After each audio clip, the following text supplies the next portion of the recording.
And staying on the concept of history repeating itself or slowly seeping into our psyche and our society, Donald Trump is standing by his claim that all Jewish Americans who vote for Democrats hate their religion and hate Israel.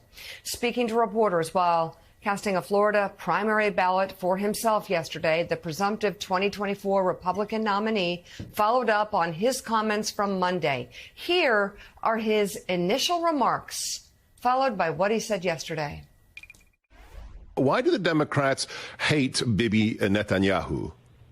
I actually think they hate Israel. Yes. I don't think they hate it. I think they hate Israel. When you see those Palestinian marches, even I'm amazed at how many people are in those marches.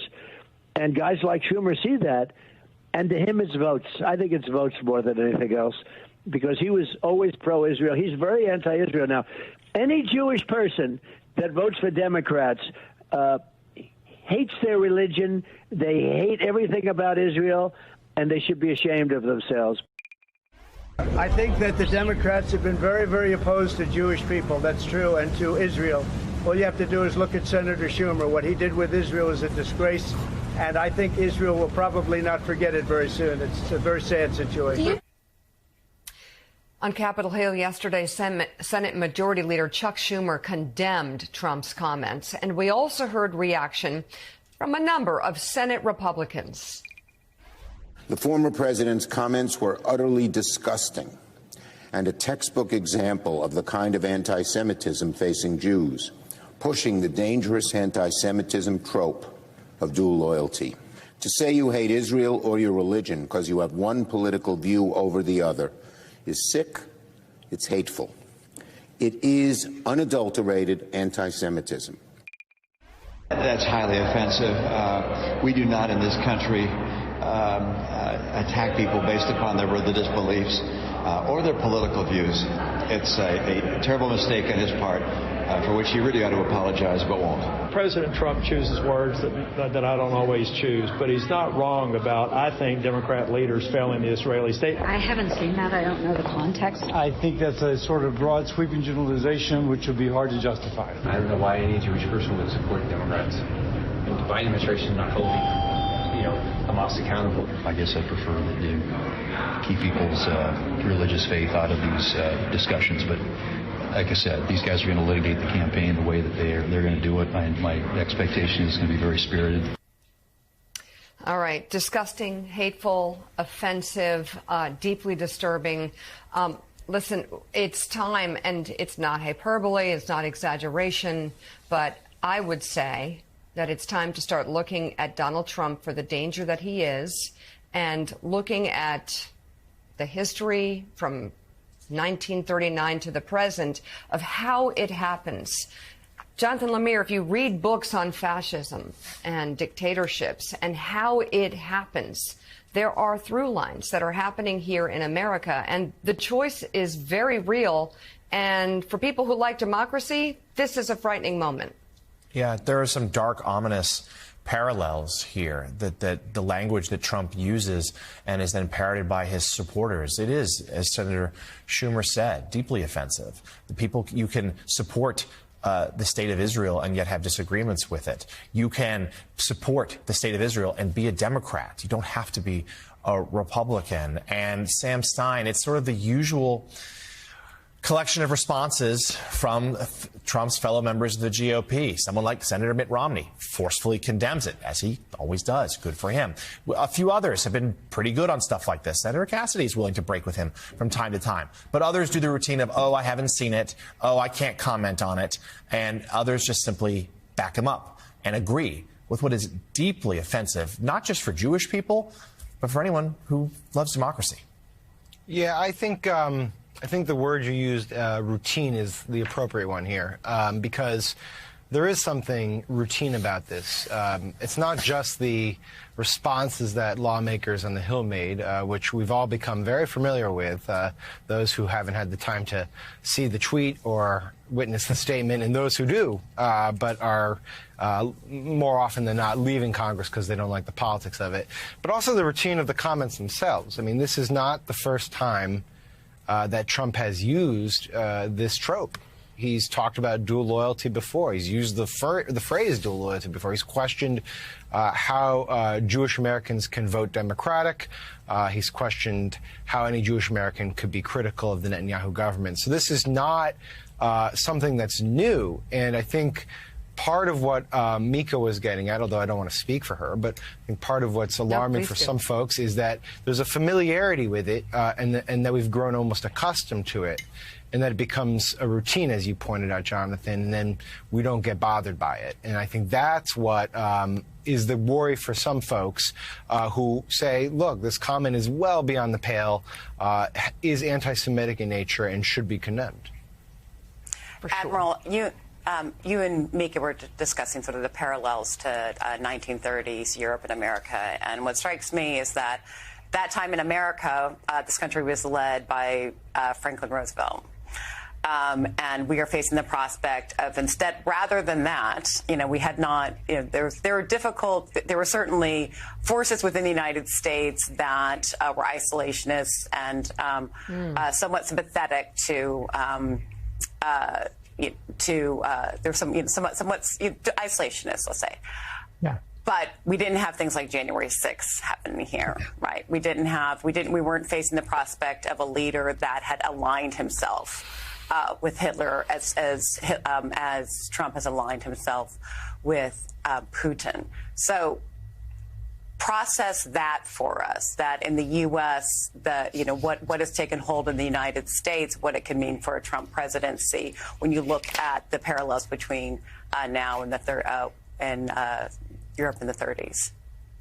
Jen, when asked, as I often am, what are the implications of a Trump presidency in my wheelhouse?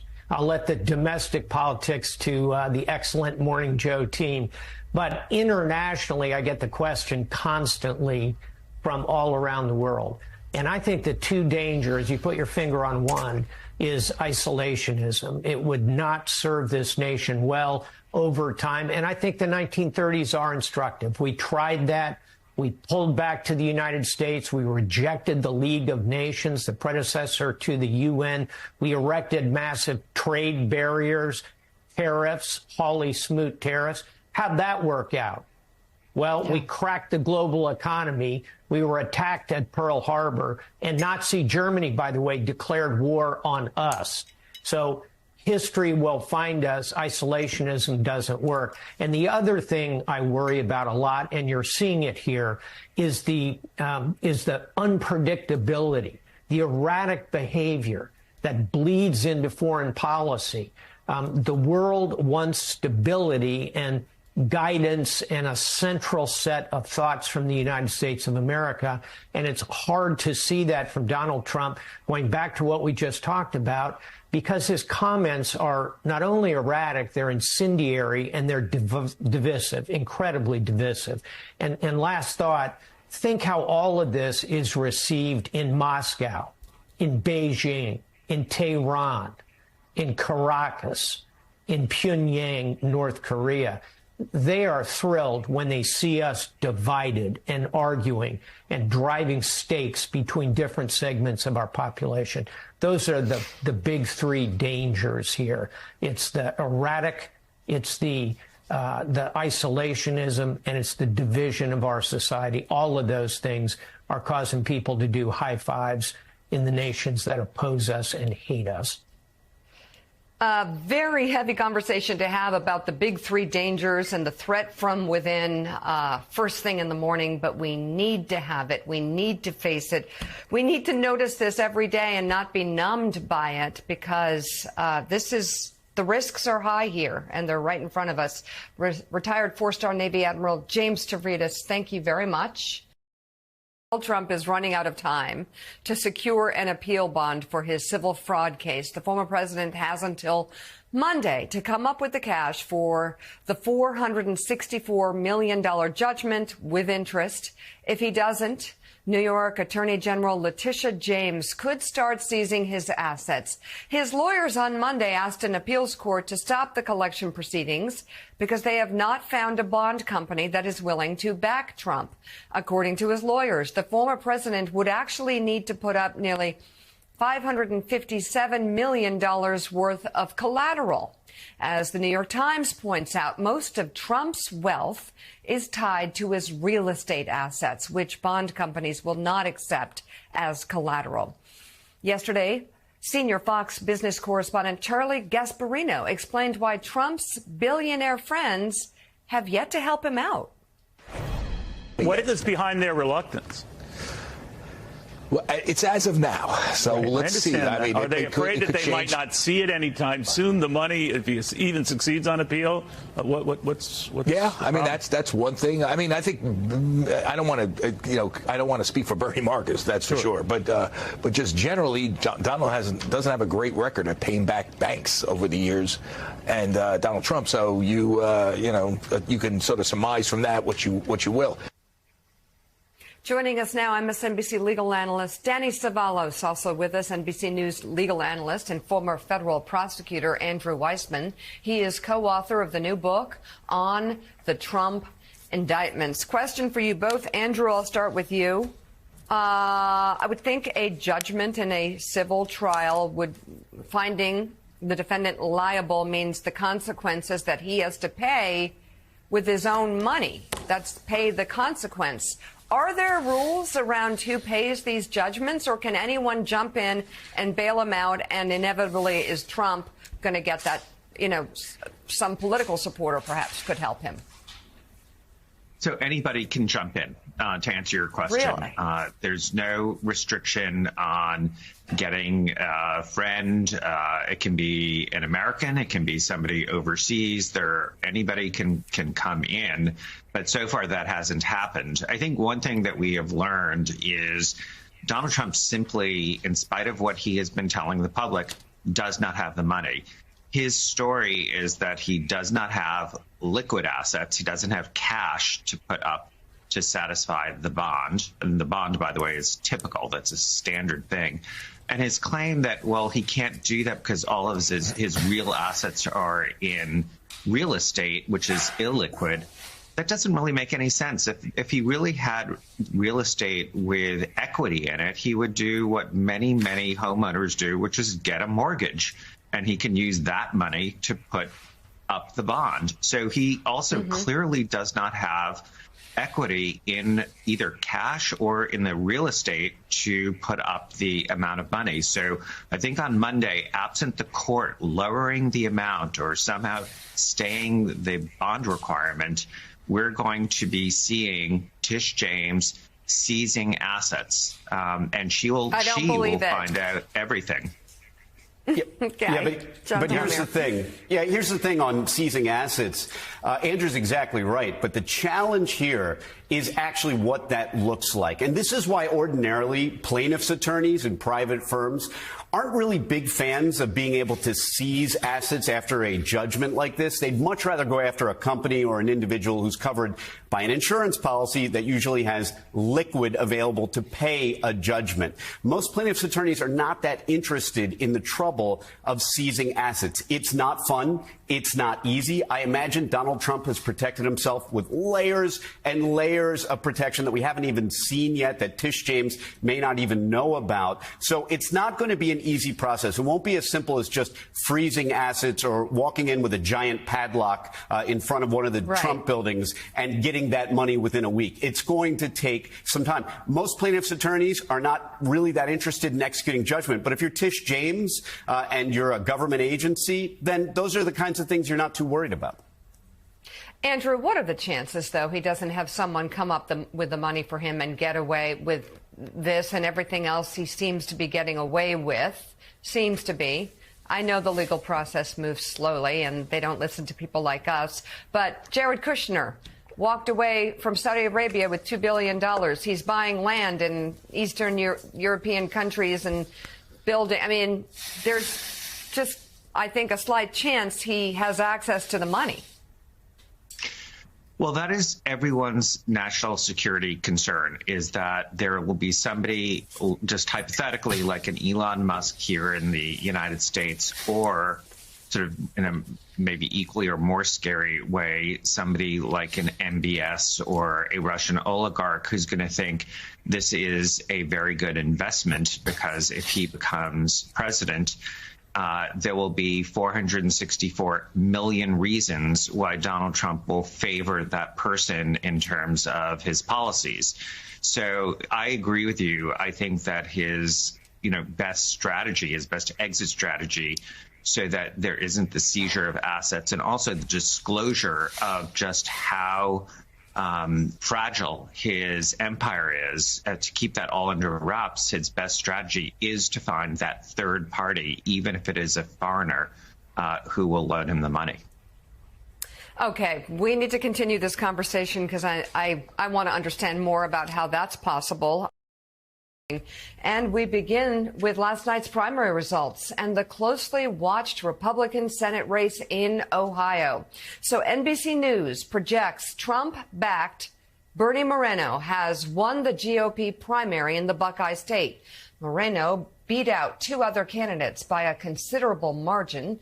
State Senator Matt Dolan, who was endorsed by Ohio Governor Mike DeWine, and Ohio Secretary of State Frank LaRose. Moreno is a former car dealer and blockchain entrepreneur. He was endorsed by Donald Trump back in December. His win reflects Trump's ability to influence the outcome of contested Republican primaries. Moreno will now face incumbent Democratic Senator Sherrod Brown in November. Jen Palmieri, I know possibly some Democrats think this is a good outcome. I'm always leery of gaming things out, but in a way, Same. this is it never works when it matters. But I'm wondering, though, this is a good race for Sherrod Brown to run. Yeah, and the Brown team has been preparing for this. They were out with a video defining him last night. Like, this is Bernie Moreno. This is who he is. This is where he is on women's rights, on abortion rights. And it's a difficult. Ohio's a really tough race. Biden lost there. Clinton lost there. It has been. Obama was the last Democrat to win that state in a presidential race. But Sherrod Brown manages to hang on, and it's a very organic. Ohioans are used to winning, to voting for Sherrod Brown. Tim Ryan ran a great race in the Senate 2 years ago, and he ended up losing. But Tim Ryan had never run statewide before, and there's a connection that Sherrod Brown has. I mean, he is the working class voter, right? He has a connection to Ohio voters. He's incredible on things like constituent services. People are used to voting for him, and I feel like if anybody's got the chance to hang on in a state like Ohio, it's Sherrod. And Republicans there, the Republicans that do well. Mike DeWine, a kind of mainstream Republican, not really a Trump Republican.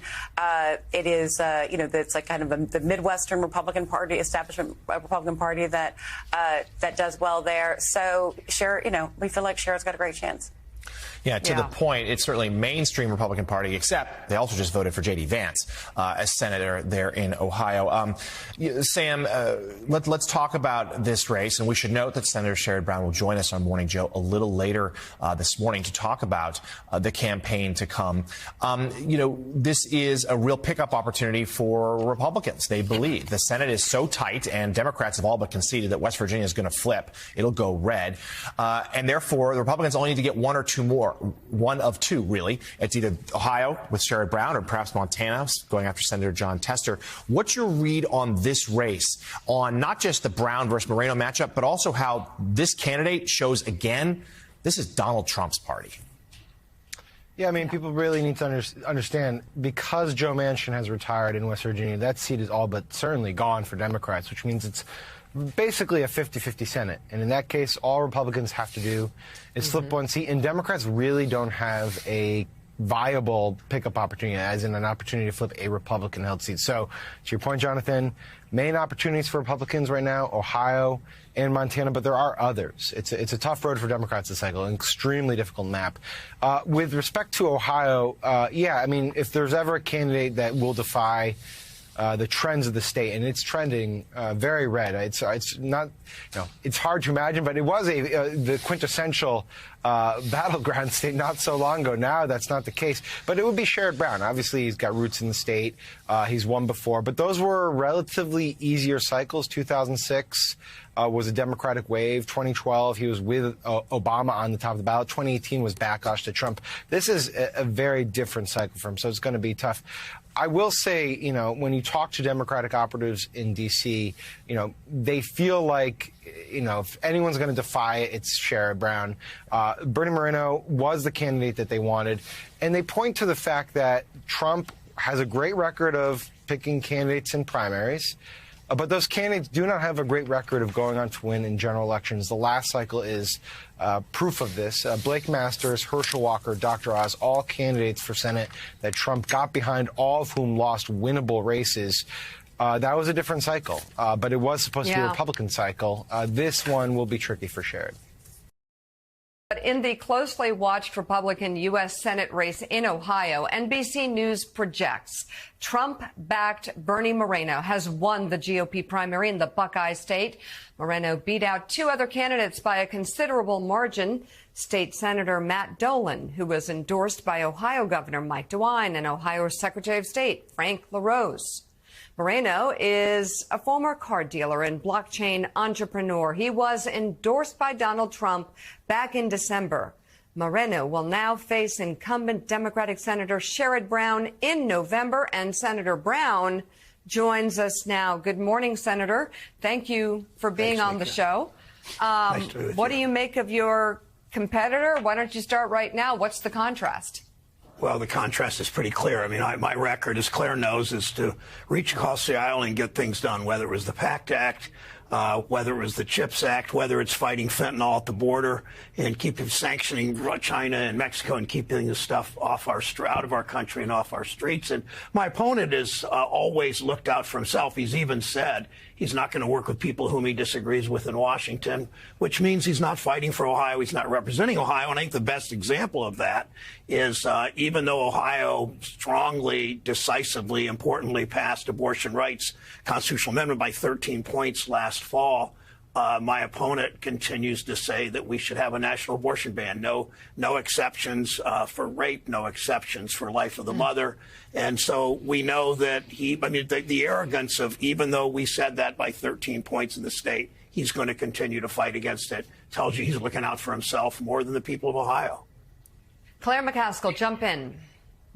Okay, first, Sherrod, I've got to tell you, you look really nice this morning.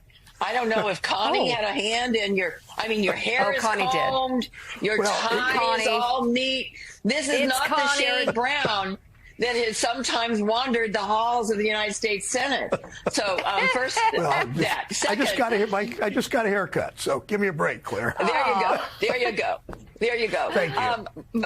Much more importantly, let's talk about Dolan's votes. Let's talk about Mike DeWine and Rob Portman going for Dolan. And I think our listeners ought to know that these two guys that finished 1 and 2, I think combined, would they spend 40, 50 million of their own money trying to get this nomination? We're talking about two wealthy men who banged around, one with DeWine and Portman and the other with Trump. What do those Dolan voters do? Do you have a chance at getting those Dolan voters?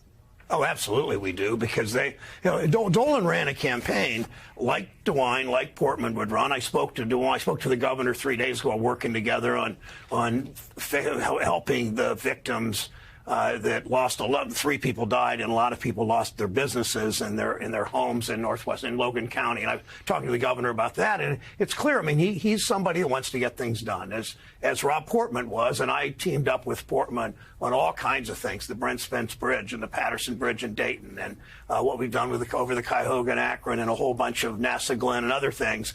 We teamed up together. That's the kind of public official he has been and the kind of public official I am, it's always how do you get things done for? That's why I do, 50 roundtables about the PACT Act and how do we? It's named after an Ohio veteran that helps them. That will make sure that tens of thousands, hundreds of thousands, ultimately, of veterans exposed to those football field-sized burn pits get care. And I know that the two of them, they didn't exactly say this to me, that they're disturbed that the candidate running this year is all about himself and all about his ideology, but not about things for Ohio and not about putting Ohio first, as I've done and you did in Missouri for 12 years, Claire. Hi, Senator. It's Jen Palmieri. It's good to see you. Congratulations. Thank you, too. So your state has voted for Trump twice, may do so a third time, but at the same time it passed this abortion rights amendment last year by a big margin. What did that vote teach you, you all learn from, show you about the state of politics in Ohio, and what do you expect this issue to play a role in your race? Yeah, I'm not a pundit in thinking about how do you specifically these line up, but in the end, it's standing up for people and fighting for Ohio.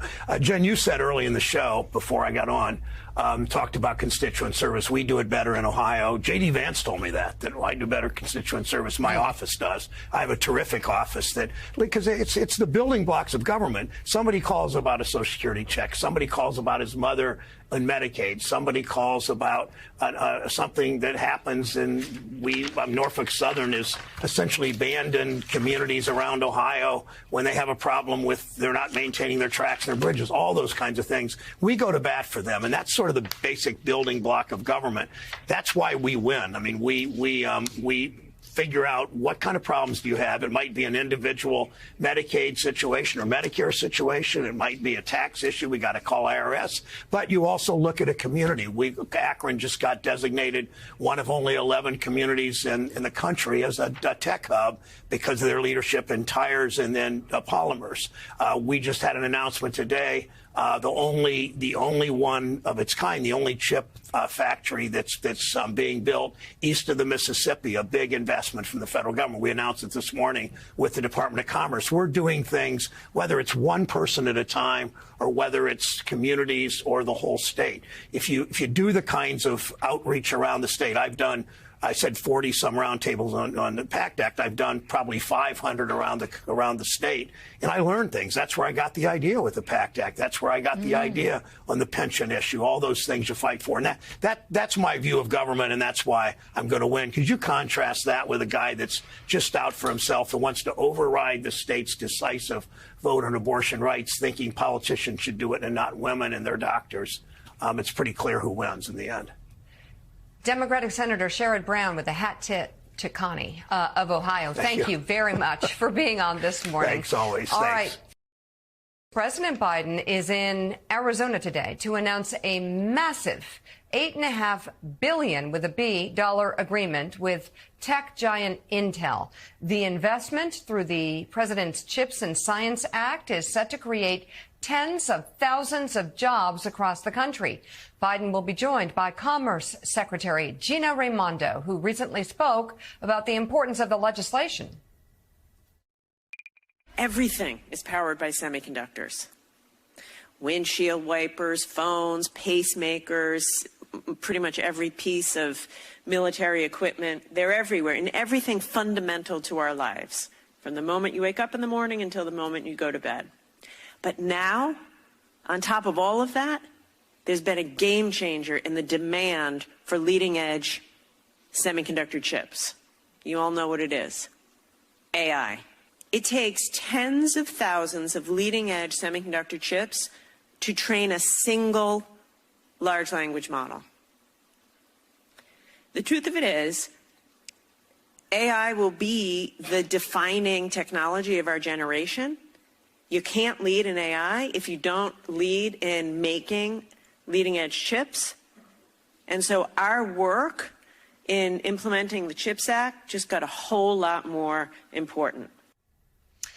And this is why we've brought in Adrienne Elrod, because she worked for Gina Raimondo as the CHIPS lady, explaining the CHIPS and Science Act. And this investment specifically, Adrienne, what will it mean for the U.S. economy initially and long term? Yeah, Mika, it's hard to really underestimate how important today's announcement is. It's huge. This is an $8.5 billion investment in Intel. And by the way, this investment today that President Biden is announcing in Arizona will unlock $100 billion that Intel will be investing in the United States in terms of leading-edge logic domestic production over the next 10 years. So what's happening is there's 4 fabs that are being constructed in Arizona, New Mexico, Oregon, and, oh my gosh, I'm blanking on the other state. Ohio, sorry, where Senator Brown just was. So what is happening is Intel is building these fabs, and they are going to be manufacturing from start to finish. So a chip doesn't have to travel around the world to become a semiconductor. They're from start to finish going to manufacture here in the United States leading-edge logic chips. This is a big deal because, as Secretary Raimondo was just saying, we need these leading-edge logic chips to power AI. If America is going to be a global leader in artificial intelligence, we have to produce these chips here at home. Right now, Mika, we produce 0% of the world's leading-edge chips. By the end of this decade, Secretary Raimondo and President Biden made it very clear we want to at least produce 20% of those chips. This is going to get us there. This is a huge deal. I actually think, Mika, when we look back at President Biden's legacy, this may be, the CHIPS and Science Act implementation may be one of the top accomplishments of his administration because of the long-term effects this is going to have on America's economy and the fight for, global market share of AI production. And also, by the way, this is going to create 30,000 jobs. 10,000 of those will be manufacturing jobs. 20,000 will be construction. And again, this $8.5 billion investment that the United States government is making in Intel will catalyze $100 billion that Intel is investing in their own domestic manufacturing. So, Adrian, certainly being able to do this here in the United States, that's a supply chain issue. That's a national security issue. It's an economic issue, as you just mentioned, with the jobs. And, of course, it is a political issue. And it should be noted that of the 4 states where the construction is occurring, President Biden chose to announce it in Arizona, which, of course, is a battleground this November. So talk to us a little bit about that, if you will. The pitch here, that this is part of that Arizona was really close last time. The president, now president, was able to swing it. Aides say it's probably going to be a little tougher this time around. Talk to us about the politics of Arizona, which includes a real focus there on the Latino vote. Well, absolutely. And in Lemire, Arizona, of course, also happens to be one of the largest chip-producing states in the country. You've got a lot of TSMC is building out a huge fab there, 2 huge fabs there. Obviously, Intel is building out a fab. So there is a reason beyond politics to invest there and talk about, why President Biden is going there. There is a reason for that. But yes, Arizona is a critically important state. And here's a president who is going to the state and saying, not only, did I say that I was going to create more jobs as president, but I'm actually delivering on that promise. I'm going into the state. I'm talking about the jobs that I'm creating. And again, Arizona is a huge technology hub on a number of fronts. But when it really comes to being making sure the United States can be the next leader in semiconductor production, a lot of that is happening in Arizona. So, it happens to be, I would say, an ancillary benefit of President Biden's work and his work to make sure that he's creating jobs and that we are getting the U.S. on track to be a leader in global semiconductor production. It just happens to be that Arizona is one of those states that has been leading on that. And because of what President Biden is doing, he's catalyzing that investment in Arizona through the CHIPS and Science Act. Adrian, what comes next in this project? I mean, they're announcing this. This is going to be underway. What kind of timeline is it? What kind of timeline is it on? When do jobs come online? The kind of details that are going to matter for voters, particularly between now and November. Yeah, and it's a great question, Jen, because, of course, some of these investments that we're making in the semiconductor manufacturing base here in the United States, some of those jobs will be immediate. Some of them will not come until later on. But I think in terms of the very near future, a lot of these construction jobs that are being created are new jobs. When you see these large-scale fabs that are being built out, and by the way, a fab, pardon my acronyms here, but a fab is basically a factory where you make semiconductors. TSMC in Arizona, Intel in Arizona, Intel in Ohio, Samsung in Texas. There's so much capacity that is being created right now to build chips, and that capacity is adding more construction jobs to the market, to the labor force. And I think something that's really important, Jen, to focus on here is that President Biden, with his leadership, is really reimagining what industrial policy looks like. You know, President Biden always talks about having a job with dignity, a job that you can really invest your time in, that you feel good about what you're doing at the end of the day. And, you know, because of the manufacturing loss of jobs over the past, decade or two in the United States, a lot of people are working in jobs where, maybe their skills are not being fully utilized, or they're working in jobs, maybe they were working at an auto plant and now they're working at a department store. So what we're looking at here is getting people back into jobs where their skills can really be effectively utilized. And these are also good paying jobs. A lot of these jobs don't require a college degree. A lot of them just require a little bit of job training. So I think, again, when you look at the long-term benefits here, this is going to be one of President Biden's biggest legacies, and it's going to get people back to work in jobs that they can be really excited about. Adrienne Elrod, thank you so much for filling us in on this. We'll be watching today. Thank you. The House Oversight Committee, something not so gorgeous, will hold a hearing today relating to the Biden impeachment inquiry. I don't know. For me, it's getting exhausting. House Democrats are expected to call Lev Parnas, remember him, and indicted associate of Rudy Giuliani, to appear. Two of Hunter Biden's former business partners are scheduled to appear as witnesses for Republicans. The president's son himself has been invited to testify today, but declined, citing his previous court appearances and the fact that Republicans have not called witnesses like Jared Kushner to testify about his business dealings during the Trump administration. Joining us now, Democratic member of the House Oversight Committee, Congressman Dan Goldman of New York. He was the lead counsel in the first impeachment of former President Trump, which was actually about something. And I just have to ask you, Dan, I mean, Jared's Saudi money, Ivanka got patents fast-tracked from China while her father was president. I mean, doesn't Hunter have a point here? Of course. Hunter Biden has never worked for the United States government and has never been in any business deals directly with a foreign government. On the flip side, you have Jared Kushner, who received $2 billion from the Saudi government for a business that he had no experience ever running before, right after he certainly catered to Saudi Arabia as the head of Middle East policy for the White House. You mentioned Ivanka Trump. The joke of this is this hearing is called influence peddling. And there's no evidence that Hunter Biden did anything to peddle any official influence or official action.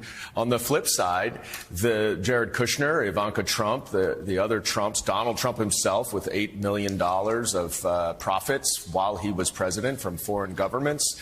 That is the definition of influence peddling. And even Chairman Comer, in the interview with Hunter Biden, said that when we get to influence peddling, we will investigate Jared Kushner.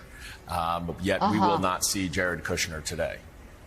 Oh, no, you won't. I mean, and to my point, Jonathan Lemire, it's not just Jared and the Saudi money and Ivanka and her patents and her businesses and her clothing lines or whatever, but the other kids.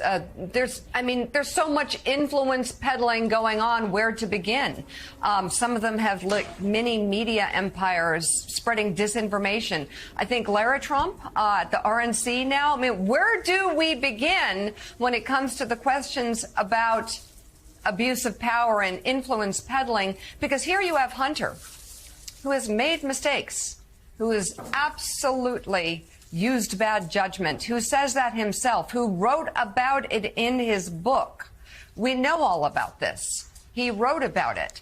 And the way these Republicans keep beating this dead horse when other things are just not getting done, it's exhausting. Yeah, and influence peddling, I mean, beyond the children. Let's remember, while Donald Trump was president and his hotel was right down the street there on Pennsylvania Avenue, foreign governments would rent out suites of rooms to basically buy influence. And we raised questions about the emoluments clause, and now, of course, questions about where Donald Trump may get money to meet his bond in the civil fraud trial in New York. So, Congressman Goldman, we should note the Two of those people extended invites to appear today. Tony Bobulinski, who we heard the Trump campaign trotted out back in 2020, and another man who's going to be appearing from prison because he's serving a 14-year sentence for a fraud conviction. The White House has made it clear it is time to wrap this up. We had a very forceful letter from the counsel's office at the end of last week. What's your sense here as to timetable? Is this going to whimper out, or are Republicans just going to keep going? Well, it's really shocking that we're having this hearing today. You have discredited and angry witnesses who have an axe to grind against the Bidens for one reason or another. Tony Bobulinski knew Hunter Biden for about 2 months and tried to engage in a business that ultimately failed. That was during 2017, I might add, when Joe Biden was not in office. And you have Jason Galanis, who's in jail for 16 years for 2 different massive fraud schemes, part of the Galanis crime family. His father went to jail for 27 years for fraud in the 1980s. These are incredibly discredited witnesses who are clearly motivated by some degree of revenge. And what I expect we will show today is that there is absolutely no merit to anything that they are trying to say. But it's more serious than that. It's not just a joke. It's not just embarrassing for the Republicans. This hearing and this impeachment investigation is a gross abuse of congressional power. We know that their central allegation was peddled through an FBI source by Russian intelligence that they have now glommed onto, and the more that they continue with this investigation, the more they are doing the bidding of Russia to try to meddle in our elections. And the Democrats will have Lev Parnas today, who was one of the ones who concocted these schemes with Rudy Giuliani. He has written a letter to Chairman Comer almost a year ago explaining why all of these allegations are totally bogus. Chairman Comer chose to ignore that testimony and rely on the Russian asset FBI source who had no corroboration.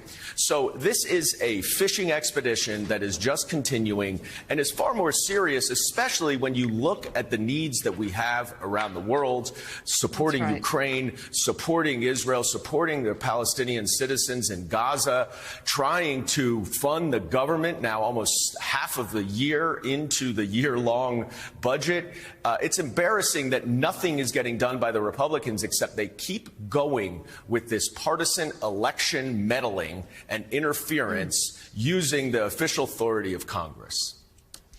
Democratic member of the House Oversight Committee, Congressman Dan Goldman, thank you very much for coming on, and thank you for your service. We appreciate it. I know it can be very frustrating. Claire, at the Forbes and Know Your Value 3050 Summit just a few weeks ago, I had the honor of sitting down with Ellen Johnson Sirleaf, the former president of Liberia and Africa's first female elected head of state. She overcame so many challenges during her presidency, navigating decades of violence and the horrors of war in Liberia, stints in jail because of her beliefs, deep-seated misogyny, and much more. And at 85, her work is far from over. She continues to blaze a path for world leaders, women leaders around the world. I asked her about the state of women in political leadership in the U.S. Take a look. So as you know, in the United States, we have never had a woman win for President of the United States. Are you surprised by this? And what do you think the board would look like if perhaps that was different? Yes, I am surprised. Because you do lead the world, and we sometimes look to you for leadership in all aspects of international endeavor. That said, the environment in your country is so different. Your population, so diverse, so educated.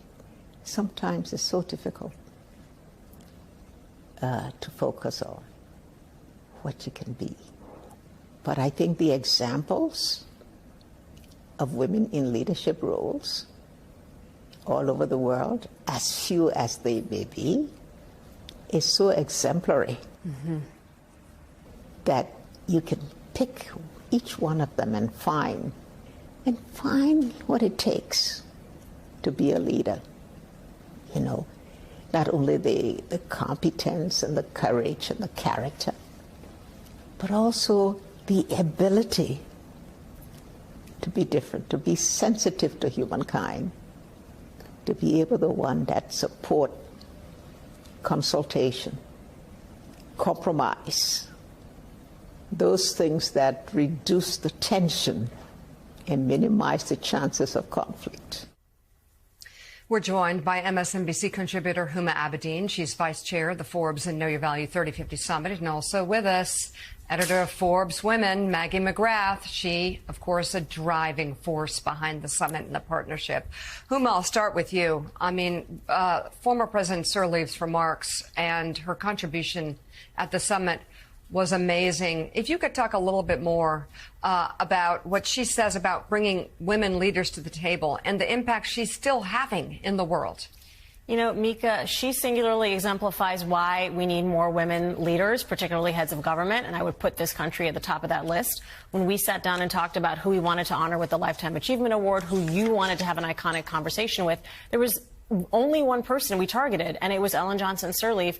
For this reason, we're talking about coming together, celebrating International Women's Day during a time of conflicts raging throughout the world, Ukraine, Israel, and Palestine, and in Africa.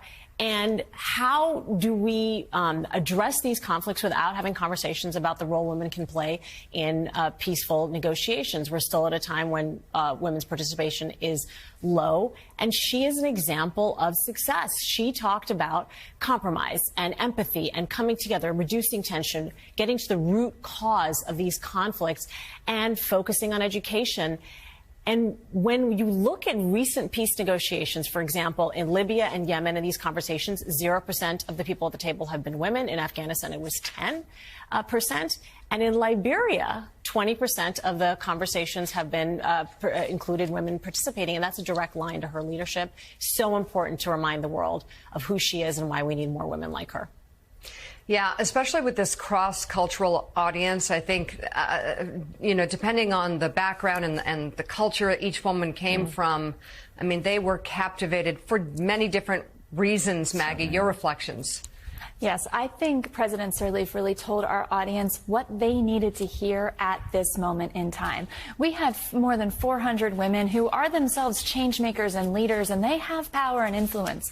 But like anyone else, they experience doubt and setbacks and their own challenges. And to see the shining example of President Sirleaf, I think the importance cannot be understated. And I spoke with many attendees after the fact who said that they feel more energized and recommitted to their own missions and their work after hearing from her. And I think, Mika, that is exactly what you, Huma, and I hope for this event, that everyone comes away recommitted to the work that they're pursuing.